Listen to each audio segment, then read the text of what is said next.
మిత్రులారా నమస్కారం. నేను మీ డాక్టర్ చిరుమామిళ్ళ మురళీ మనోహర్. ఈ వీడియోలో చాలా ముఖ్యమైన విషయాన్ని మనం తెలుసుకోబోతున్నాం. నోటి దుర్వాసన, దీన్ని తగ్గించేటటువంటి అద్భుతమైన ఆయుర్వేద పరిష్కార మార్గాలు, వీటిని తెలుసుకుందాం. ప్రపంచవ్యాప్తంగా ప్రతి నలుగురిలో ఒకళ్ళ సమస్య నోటి దుర్వాసన. మెడికల్గా దీన్ని హాలిటోసిస్ అని అంటారు. చాలామంది దీన్ని కేవలం ఒక సామాజిక ఇబ్బందిగా మాత్రమే చూస్తారు. నిజానికి ఇది మీ శారీరక లోపాల వల్ల వచ్చేటువంటి ఒక సమస్య. అంటే మీ శారీర లోపాలలో ఒక రిఫ్లెక్షన్ లాగా ఇది ఇబ్బంది పెడుతూ ఉంటుంది. అంటే ఈ కొన్ని మార్పులకి ఇది సంకేతం. నోటి దుర్వాసన కేవలం నోటికి సంబంధించిన సమస్య మాత్రమే కాదు, ఇది మీ జీర్ణ క్రియ అలాగే మొత్తం ఆరోగ్య స్థితిగతుల్ని ఇది ప్రతిబింబిస్తుంది. కాబట్టి అప్రమత్తంగా ఉండాలి. మనం ఎవరితోటైనా మాట్లాడేటప్పుడు మన నోటి నుంచి వచ్చే గాలి ఎదుటి వాళ్ళకి ఇబ్బందిని కలిగించవచ్చు. దీనివల్ల చాలామంది వాళ్ళ ఆత్మవిశ్వాసాన్ని కోల్పోతారు. అసలు నలుగురిలోకి వెళ్ళడానికి భయపడిపోతూ ఉంటారు. అలాగే ఇంటిమేట్ మూమెంట్స్లో కూడా ఇది ఇబ్బందిని కలగజేస్తూ ఉంటుంది. ఆఖరికి మగవాళ్ళలో ఒక్కోసారి ఈడీ లాంటి సమస్యలకు కూడా దారితీస్తూ ఉంటుంది. బ్రష్ చేసిన కొద్దిసేపటికే మళ్ళీ వాసన రావటం లాంటివి చాలామందిని మానసిక ఒత్తిడికి గురి చేస్తూ ఉంటాయి. ఈ సమస్య ఎందుకు వస్తుంది, దీన్ని సహజంగా ఎలా తగ్గించుకోవాలి, ఇది తెలుసుకోవడం చాలా అవసరం. ఆయుర్వేద శాస్త్ర ప్రకారంగా నోటి దుర్వాసనని ముఖ దౌర్గంధ్యం అని పిలుస్తారు. శరీరంలో జీర్ణక్రియ మందగించినప్పుడు ఆహారం సరిగ్గా అరగదు. దీనివల్ల ఏర్పడే విషపూరిత పదార్థాలని ఆమం అంటే టాక్సిన్స్ అంటారు. ఈ ఆమం కడుపులో పేరుకుపోవటం వల్ల వచ్చేటువంటి వాసన నోటి ద్వారా బయటకు వస్తుంది. ఇది ప్రధానంగా పిత్తదోషం తాలూకు అసమతుల్యత వల్ల వస్తూ ఉంటుంది. నోటిని శుభ్రంగా ఉంచుకోవడంతో పాటుగా జీర్ణ వ్యవస్థను మెరుగుపరచుకోవటమే ఈ సమస్యకు అసలైన పరిష్కారం. ఈ పూర్తి వివరాలు మనం తెలుసుకుందాం. నోటి దుర్వాసనకి ప్రధాన కారణాలు ఏమిటి, ముందు ఇది తెలుసుకోవాలి. మనం తినే ఆహారం మన శ్వాస మీద ప్రభావం చూపిస్తూ ఉంటుంది. వెల్లుల్లి, ఉల్లిపాయలు లాంటివి తిన్నప్పుడు నోట్లో ఉండే ఘాటైన వాసన రక్తంలో కలిసి ఊపిరితిత్తుల ద్వారా బయటకు వస్తూ ఉంటుంది. ఇది శ్వాసలో దుర్వాసనని పెంచుతుంది. అలాగే కాఫీ, ఆల్కహాల్ లాంటివి తీసుకోవటం నోటి వాసనని మరింత ఇబ్బంది పెడుతుంటాయి, మారుస్తూ ఉంటాయి. అలాగే మాంసాహారం తిన్నప్పుడు దంతాల మధ్య ఇరుక్కునేటువంటి ఆహారపు కణాలు, బ్యాక్టీరియా ఇవన్నీ పెరగడానికి కారణమవుతూ ఉంటాయి. అన్నిటికీ మించి శుభ్రత లోపం ఒక ముఖ్యమైన విషయం. దంతాలను సరిగ్గా తోముకోకపోవడం వల్ల నోటిలో పాచి అంటే ప్లేక్ తయారవుతుంది. పళ్ళ మధ్య ఇరుక్కున్నటువంటి ఆహారం కుళ్ళిపోతుంది. హైడ్రోజన్ సల్ఫైడ్ లాంటి వాయువుల్ని విడుదల చేస్తుంది. ఇది కుళ్ళిన గుడ్డు వాసనని పోలి ఉంటుంది. కేవలం దంతాలను తోముకోవటమే కాకుండా నాలుకని కూడా శుభ్రం చేసుకోవడం చాలా ముఖ్యం. నాలుక మీద పెరిగిపోయేటువంటి తెల్లటి పొరలో కొన్ని కోట్ల బ్యాక్టీరియా ఉంటూ ఉంటాయి. నోటి ఆరోగ్యం కోసం వంటింటి చిట్కాలు ఏమిటి, ఇది వరుసగా తెలుసుకుందాం. మనం వంటింట్లో వాడే యాలకులు కానీ, లవంగాలు కానీ, ఇవన్నీ కూడా నోటి దుర్వాసనకి అద్భుతమైన మందులు. లవంగంలో ఉండేటువంటి యాంటీసెప్టిక్ గుణాలు బ్యాక్టీరియాని చంపేస్తాయి. యాలకులు నోట్లో మంచి సువాసనని నింపుతాయి. భోజనం తర్వాత ఒక లవంగం లేదా యాలకును బుగ్గన పెట్టుకోవటం వల్ల శ్వాస అనేది తాజాగా మారుతుంది. సోంపు అంటే ఫెనల్ తినటం వల్ల కూడా లాలాజలం ఉత్పత్తి పెరుగుతుంది. ఇది నోట్లో ఉండేటువంటి అమ్ల గుణాన్ని తగ్గిస్తూ బ్యాక్టీరియా పెరగకుండా చేస్తుంది. సోంపు గింజలు ఈ జీర్ణక్రియని కూడా మెరుగుపరుస్తాయి. దీంతో కడుపులో గ్యాస్ సమస్య తగ్గి నోటి వాసన అనేది ఇబ్బంది పెట్టకుండా ఉంటుంది.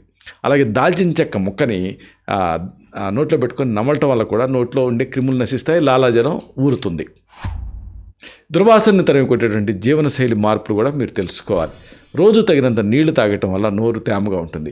ఒక 3 లీటర్లు నీళ్లను పక్కన పెట్టుకొని 3 బాటిల్స్లో నింపుకోవాలి.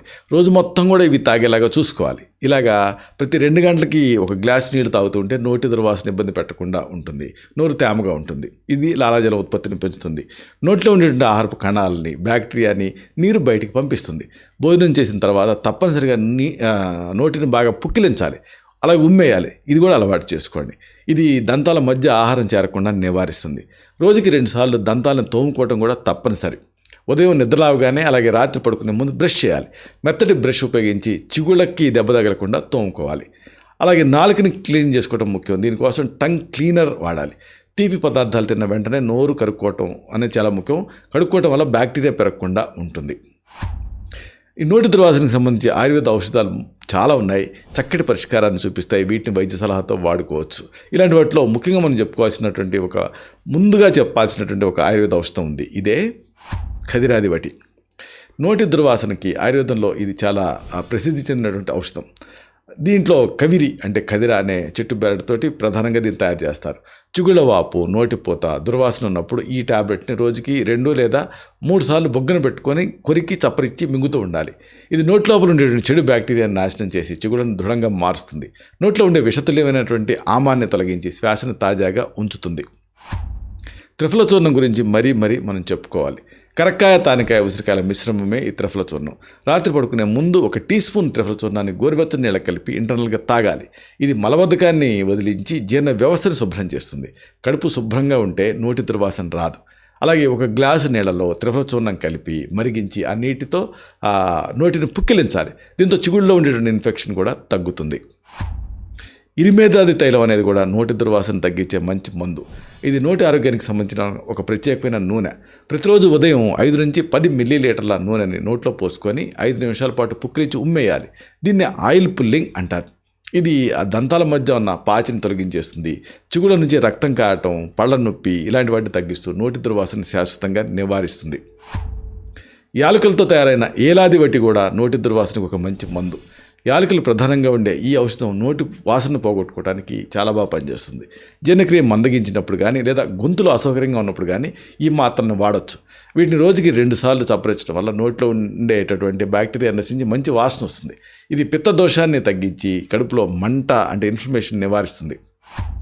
దంతాలు ఆరోగ్యంగా ఉండాలంటే తోముకోవడం ముఖ్యం. దశన సంస్కార చూర్ణం అనేది దీనికి ఉపయోగపడుతుంది. ఇది ఒక పళ్ళపొడి రూపంలో ఉండే ఔషధం. ఇందులో శొంఠి, మిరియాలు, దాల్చిన చెక్క లాంటి మూలికలు ఉంటాయి. దీంతో పళ్ళను తోముకోవటం వల్ల చిగుళ్ళు గట్టిపడతాయి. నోట్లో ఉండే జిగట పదార్థాన్ని తగ్గించేస్తుంది. ఉదయం అలాగే రాత్రి ఈ పొడితోటి పళ్ళు తోముకోవటం వల్ల నోరు తాజాగా ఉండటంతో పాటు దంతాల మెరుపు కూడా పెరుగుతుంది. ముగింపుగా ఒక ముఖ్యమైన విషయాన్ని మీకు మనవి చేయాలి. నోటి దుర్వాసన అనేది కేవలం పైపైన మౌత్ వాషులతో తగ్గించాల్సిన సమస్య కాదు. ఇది మీ శరీరం లోపల ఆరోగ్యాన్ని సూచించే ఒక అద్దం.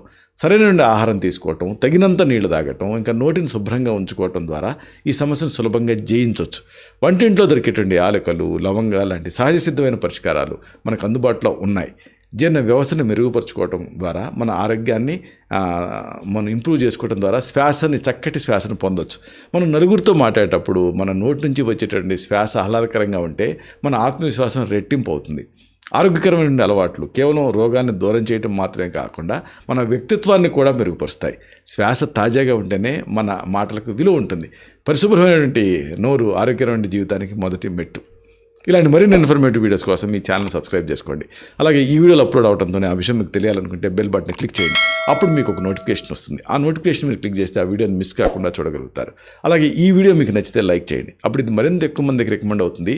ఈ వీడియో తలకు పర్పస్ సర్వ్ అవుతుంది. అంటే అందరికీ ఆరోగ్యం అన్న మన అభిలాష, మన ఆకాంక్ష నెరవేరుతాయి. శతం జీవ శరదో వర్ధమానః, శతం హేమంతాన్ శతం వసంతాన్. 100 శరత్తులు, 100 హేమంతాలు, 100 వసంతాలు వర్ధిల్లుతూ జీవించండి. Stay healthy, stay happy, be positive. Love you all. Subham.